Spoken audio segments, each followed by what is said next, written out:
You see, the secret to closing more sales lies in the mind of your prospect. People buy for their reasons, not ours.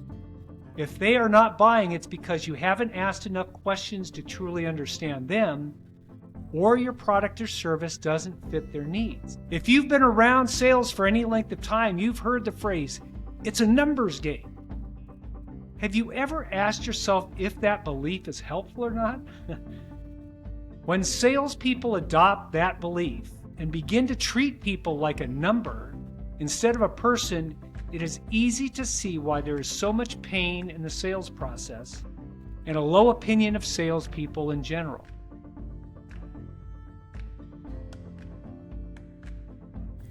Welcome to Time Tested Mastery, Life Lesson Sell.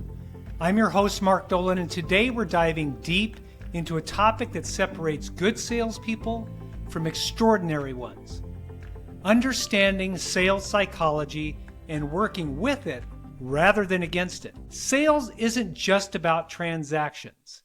It's about human beings, understanding their behavior, their emotions, and their decision-making process. When you understand why people buy, you can sell more effectively, build better relationships, and close more deals with confidence. By the end of this episode, you'll walk away with powerful insights on how the mind works in a sales setting, and more importantly, how you can apply these principles today.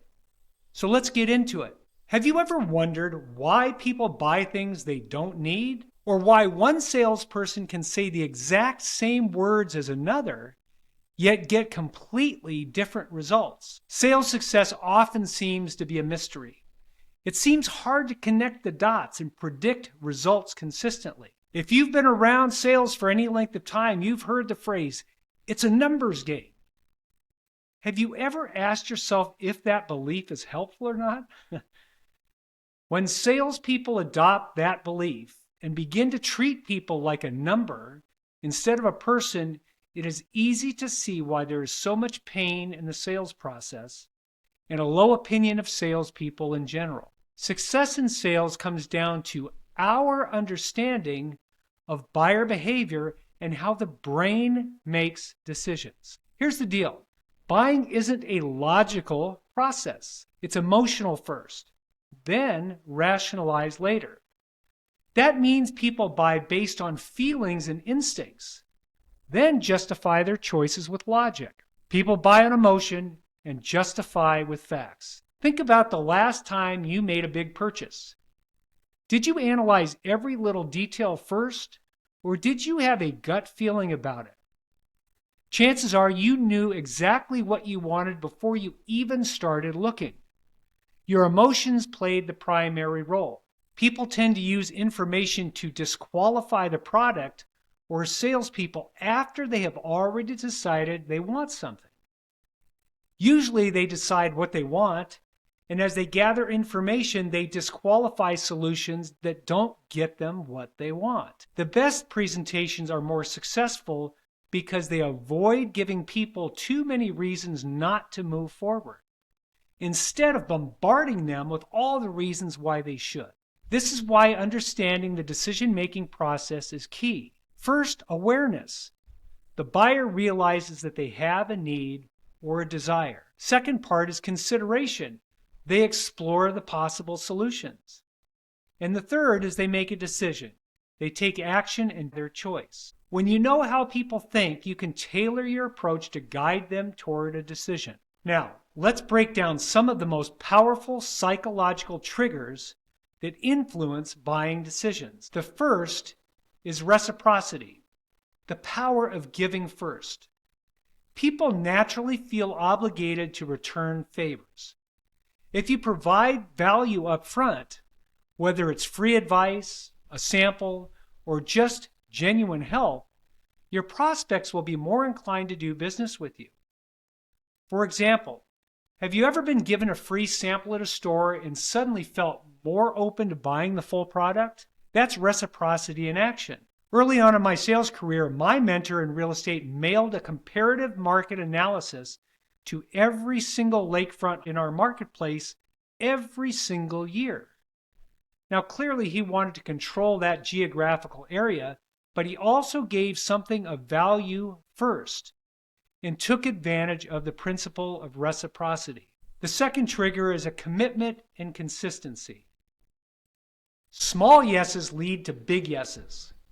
If someone commits to something small, they're more likely to follow through on something bigger. This is why getting a micro commitment early, like a verbal agreement or a minor purchase, helps move the sale forward. A real estate agent might ask a buyer client, "Would you like me to send you a few home listings?" That small yes makes it easier for the client to say yes to a showing, and eventually saying yes to the purchase. Another example on a listing presentation might be that you share a feature of your marketing plan. For example, how you plan to share an engaging video tour of their home with your 2,000 followers on your social media accounts. And then you ask them if they would like that kind of exposure for their home. Of course, they will say yes, which is a small step forward. Now, far too often, salespeople will not attempt small incremental closes and test the temperature of their client.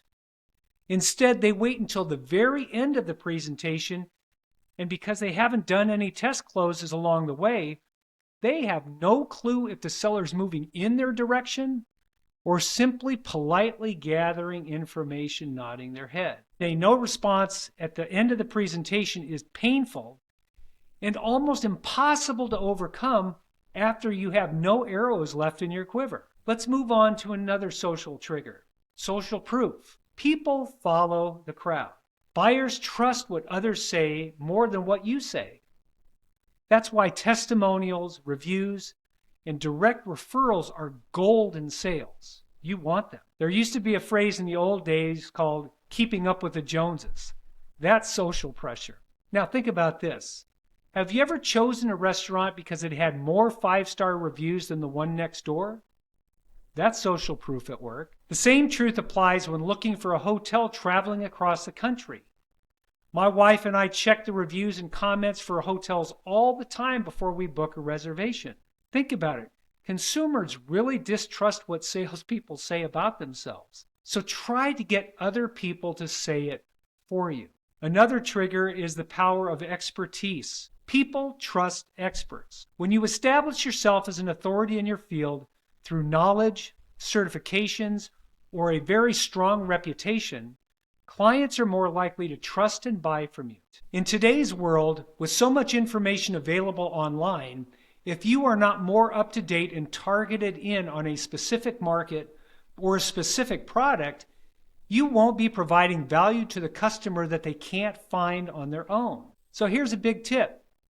Share your insights, write articles, host workshops to position yourself as a trusted expert. If you are the one providing the information online to the public, you are their expert source. The phrase infotize was coined some years back to describe exactly this principle. Find creative ways to share valuable insider information with the public to set yourself apart as an expert. Now, I know this next suggestion takes a lot of work.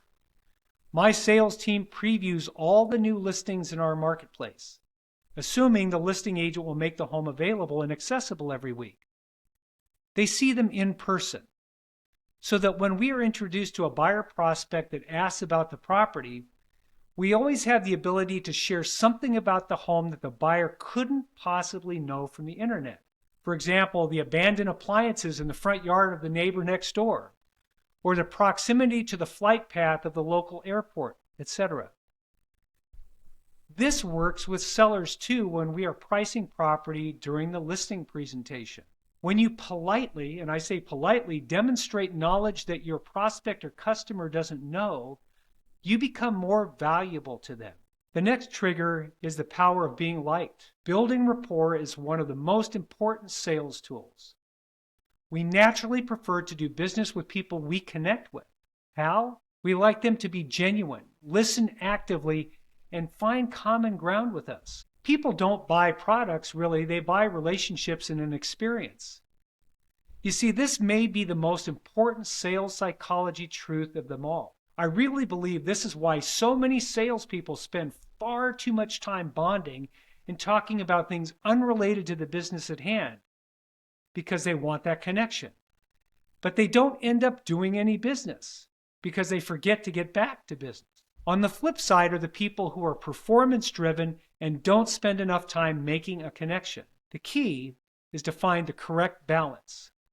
This requires understanding of personality styles, high personal awareness, and versatility, which we discussed in previous episodes. Another trigger is the concept of scarcity, fear of missing out. When something feels limited, whether it's a special offer, an exclusive product, or a limited time deal, it creates a sense of urgency. For example, you've seen this when getting airline tickets, only 3 spots left at this price. That triggers a stronger buying impulse than simply saying, sign up anytime. So let's talk about some practical applications. How do we apply these principles to real-world selling? Here are 4 key strategies. Number 1, actively listening. Make sure you understand your prospect before you sell. Most salespeople simply talk too much. The best ones listen more than they speak. Ask open-ended questions and truly understand what the client needs before offering a solution. Next is effective questioning. We need to dig deeper. Instead of asking, are you interested, try, what's most important to you when making this decision? This shifts the conversation from yes-no answers to meaningful discussions. Next is storytelling. Make it relatable to your prospect. People remember stories more than facts. Use emotional language wherever possible. When selling, share a success story that matches your prospect's situation. It will make them see themselves as part of a solution. Next, handling objections. Address concerns. We talked about this in the previous podcast. Don't push. When a client hesitates, don't just counter with logic.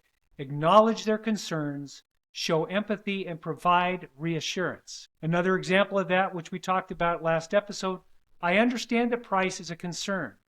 Many of my clients felt exactly the same way until they saw how much they saved in the long run. Now that's a great way to validate their feelings while guiding them towards a yes solution. Sales isn't just about persuasion, it's about understanding people. When you tap into the psychology of selling, you connect better, close more deals, and build long-term relationships. As a coach and sales trainer, I am often faced with salespeople that haven't internalized the meat of this message yet. Success in selling is less about you and more about understanding the people first and responding appropriately and effectively to them. When discussing a prospect they are having difficulty with, salespeople will often tell me the problem and immediately follow up with, so I told them this, blah, blah, blah, blah, blah, blah, blah, blah, blah.